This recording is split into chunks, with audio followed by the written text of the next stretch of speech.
In this video, we solve problem 7 of Unit 13. In this problem, we have a circuit made by just one loop, in which we have two real batteries. The one up here I'm going to call 1. So in this battery, we're going to have the ideal part, which is going to be epsilon 1, and the internal resistor, R1, small r. Then we have a resistor connected in series to that battery, and then we have a second battery which I'm going to call to its internal resistance small r2, and to its ideal part epsilon 2. And then we have a second big resistor, which I'm going to call R2. So this is R1 and this is R2. And we've been provided with the different magnitudes. So epsilon 1 is 16 volts, and then R1 is 1.6 ohms, and then we have big R1 is 5 ohms, small r2 is equal to 1.4 ohms, and epsilon 2 is 8 volts, and R2 is 9 ohms. Okay, so the first question is the magnitude and the direction of the current in the circuit. So here the current can flow either clockwise or anti-clockwise. Okay, so watch here that if we only had the first battery, this is the positive pole here, so the flow of the current would go in that sense. However, if we only had the second battery, this is also the positive pole, so it would go in this direction. So they're both connected in an opposition, so they are not adding both. Okay, so we have to think of a direction, try to solve the circuit, and if the direction was wrong, we will get that the intensity is going to be negative. So as epsilon 1 is bigger than epsilon 2, I'm going to think that the current is going anti-clockwise, given by this here. Okay, if I'm wrong, this would be proved by the obtaining an electric current that is negative. Okay, so whenever you solve a loop, and if the electric current in the solution is negative, then you just have to think that the direction of the current was the contrary to the one you were proposing. So let's begin. We're going to think this is the direction, anti-clockwise, and we're going to try to solve. So to solve it, this problem, the best thing to do is to follow one of Kirchhoff's rule, the one of the loop rule. Okay, so for doing this, we're going to begin at one point of the circuit, and we're going to go all along it and along a loop, and end up in the same point where we began. So and the potential difference between the first point and the last one should be 0. Okay, so I'm going to start with point B. Okay, so in A, I'm going to start at point B, and I'm going to say that when I start at point B and I go following the sense of the current, the first thing that the current encounters is this ideal battery, which I'm crossing from the negative to the positive. So this is an increase of potential. So this is epsilon 1 with a plus here, because I'm increasing the potential of the charges.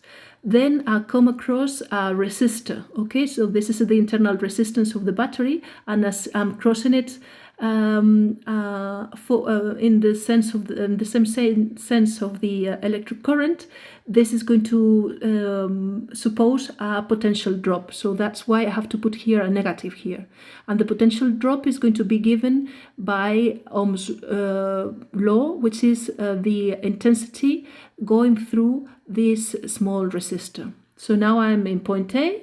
I continue here, and the next thing I encounter is this big resistance R1.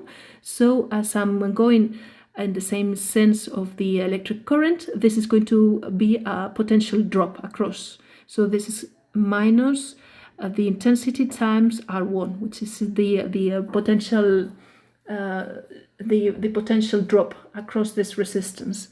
And then I come here and I find another resistance, which I'm also crossing in the sense of the current. So this is going to be the potential drop across it is going to be the electric current times its the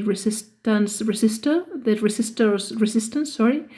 And then I'm going to cross another part, which is an ideal of the battery, which is the ideal part. So look here that I'm crossing it from the positive to the negative. So this battery is really removing potential from these charges. So that's why I have to put here a minus epsilon 2.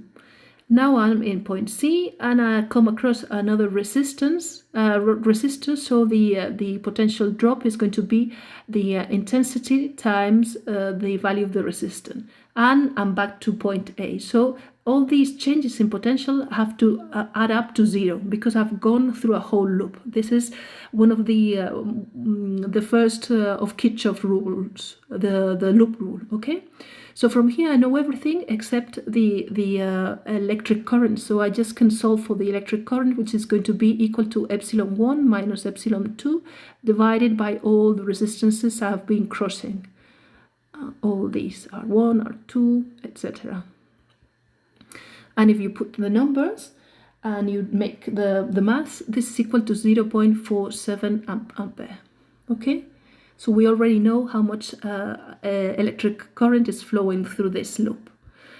Now we want to know the potential difference V between points A and B of the battery. So between these 2 points here. To do so, we know that the potential at point A is going to be equal to the potential at point B plus and minus the different changes in potential between these 2 points. So to solve this, I'm going to go in the same sense of direction. So the potential in A is equal to the potential in B, and the first thing plus and minus several things. So the first thing I cross here is epsilon 1, and as I'm crossing it from the minus to the plus, this means that I'm increasing the potential of the charges that are crossing this ideal part of the battery. So that's why I put a plus sign. And then the next thing I encounter is a small resistor, which has a resistance of R1. So the potential difference between A and B is going to be equal to epsilon 1 minus the intensity times R1. And if you do the maths here, then this should be equal to 15.2 volts.